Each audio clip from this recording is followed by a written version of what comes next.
So, isang mapagpalang umaga po sa ating lahat. Muli ako si Mia Tespesyan and welcome to our daily devotion with Pastor Russell Ocampo. And today, this is the sixth topic for this series, which is the church has a mission to disciple the nation.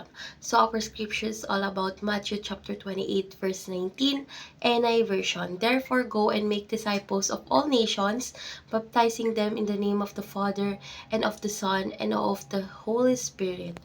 So, tungkol saan nga ba tong verse na ito? So, ang verse na ito ay kilala bilang the Great Commission na ang utos ni Jesus na gawing mga alagad ang lahat ng bansa. So, ang layunin ay hindi lamang ang personal na pagbabago, kundi pati na rin ang pagbabagong espiritual, moral at kultural ng mga bansa upang sila ay maging makadiyos na mga bayan.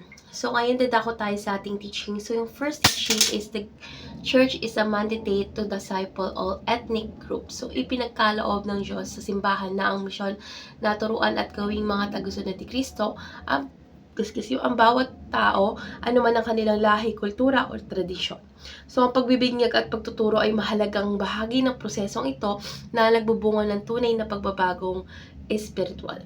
So, second is the church is the commissionate to transform nations into godly nations. So, ang layunin ng simbahan ay hindi lamang ang pagpapalaganap ng pananampalataya, kundi ng pagbabago ng mga bansa upang maisabuhay nila ang prinsipyo ng kaharian ng Diyos. So, sa pamamagitan ng pagsunod sa mga utos ni Kristo, ang bawat bansa ay maaaring maging ilaw sa iba.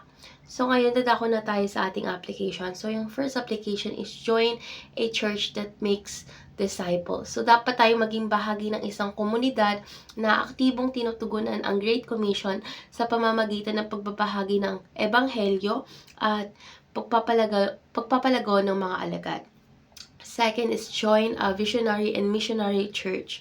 So, dapat tayong sumama sa isang simbahan na may malinaw na layunin na abutin ng mga hindi pa nakakakilala kay Kristo at nagtataguyod ang pagbabago sa lipunan sa pamamagitan ng pananampalataya. And last application is join a church that teach transformation. So, dapat tayo maghanap ng isang simbahan na nagtuturo ng prinsipyo ng kaharian ng Diyos at naghahanda ng mga miyembro nito na baguhin ang kanilang pamilya, komunidad at bansa. So, ngayon dadako na tayo sa ating last part, which is our discussion. And our discussion tackles about why is it important to the church to focus on transforming nations into godly nations. So, para sa akin, ang pagtutok ng simbahan sa pagbabagong espiritual ng mga bansa ay isa sa mahalaga dahil ito ang paraan upang maging mas maayos, mapayapa at makadiyos ang lipunan. So, kapag ang mga bansa ay naaayon sa kalooban ng Diyos, ang mga batas, kultura at mga sistema ay sumasalamin sa mga prinsipyo ng kaharian na nagdadala ng katurungan, kaayusan at pag-asa. So, sa pamamagitan kasi ng pagbabago ng mga bansa is mas maraming tao ang magkakaroon ng pagkakataon na maranasan nila yung pagmamahal at biyaya ng Diyos. So, sa bawat Kristiyano ay nagiging bahagi ng isang mas malaking misyon upang ang bawat aspeto ng buhay ay magbigay ng karangalan sa Diyos mula sa tahanan hanggang sa pamamahala or sa pamahalaan. So, let's pray na po. Panginoon, salamat sa iyong dakilang misyon para sa simbahan. Turuan mo kami na maging tapat sa iyong utos na gawing mga alagad ang lahat ng bansa. Lord God, bigyan mo kami ng tapang, karunungan at pananampalataya upang maglingkod sa iyong layunin at naway ang bawat bansa ay magbago at sumunod sa iyong mga prinsipyo. Sa pangalan ni Jesus, Amen.